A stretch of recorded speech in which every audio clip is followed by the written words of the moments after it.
आज भारतीय जनता पार्टी पूरे मध्य प्रदेश में बाबा साहब की पुण्यतिथि पर कई सारे कार्यक्रम आयोजित हुए हैं।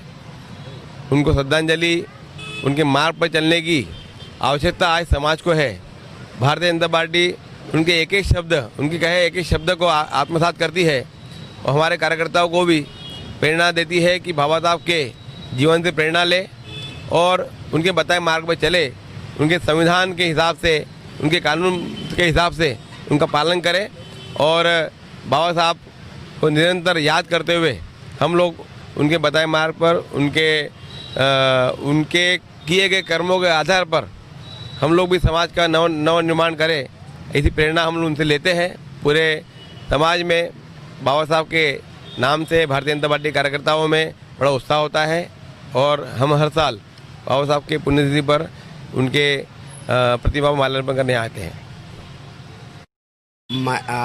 भारत रत्न डॉक्टर भीमराव अंबेडकर साहब, जिनका कि आज महापरिनिर्वाण दिवस है, इस अवसर पर मैं ये कहूँगा कि आज आते से मैंने यहाँ पूछा अपने साथियों से। पहली बात तो यह है कि मुझे भी गर्व है कि मैं उस वर्ग से जुड़ा हूँ जिस वर्ग से बाबा साहब जुड़े थे, और बाबा साहब ने जो सपना उस समय देखा था स्वतंत्र भारत के लिए, उस सपने की मैं मिसाल हूँ। उनने हम सभी से ये कहा था, वो संदर्भित सीमित में नहीं है कि संगठित बनो, शिक्षित बनो और तीसरा नहीं, संघर्ष करो। तो सच कहा था उन्होंने। संघर्ष का उनका वर्ग संघर्ष से नहीं था, संघर्ष खुद की अक्षमताओं से था। अच्छे काम करो, बुराई के खिलाफ संघर्ष करो, शोषण का विरोध करो और आगे बढ़ो। और शिक्षित नहीं रहोगे तो कोई भी गुमराह कर देगा, और संगठित नहीं रहोगे तो कोई भी तोड़ देगा। तो जो ये बातें साहब ने कही, उसका प्रतीक है कि मैं आज कमिश्नर हूँ, अन्यथा ये संभव नहीं था। सर, बाबा साहब अम्बेडकर ने कहा था कि मुझे पढ़े लिखे लोगों ने धोखा दिया। निश्चित रूप से यह बात पूरी तरह सच है, क्योंकि मैक्सिमम पढ़े लिखे लोग सेल्फिश होते हैं।